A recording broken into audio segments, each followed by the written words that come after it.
Nasa 1,700 na mga kaakian sa Naga City natawan nin school supplies sa Irarom kan sanggawadan program kan Naga City LGU asin CSWD. Uya ang report. Antes na magpuunan kralasihan ngunya na semana, nasa 1,700 na mga kaakian sa syudad kan Naga ang nakaresibe nin kumpletong school supplies. May bag, payong, papel asin mga ballpen. Sa mahal ngunyan kan mga barakalon, ang libreng mga gamit na ini, dakulang bagay na daa para sa pamilya ni Nanay Francia.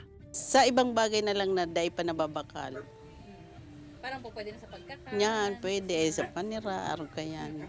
Anaki ni Nanay Francia, saro sa nasa 1,700 na mga kaakian na benepisyaryo kan sanggawadan o sararong gawad para sa aking Nagenyo program kan Naga City LGU naan katuyuhan. Mayo na nin mga aki na mawawalat sa mga tinampo na daing nagkaklase. Every quarter, igwasindang nare-resibe na 30 kilos nin bagas. Basta kumpleto ang attendance sa meeting, asin ang attendance kan aki sa eskwelahan. May sarong quarter man na school supplies ang pigtatao. Despite kaining mga programang pigi-create kang local government, dapat man talagang makatarapos sinda.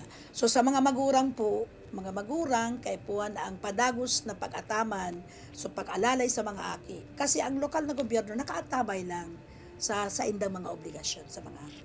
Parte man kan pigigibo pabalik kan mga benepisyaryo kan sanggawadan, ang mga programa sa komunidad, siring kan pagkakaigwanin garden sa mga eskwelahan.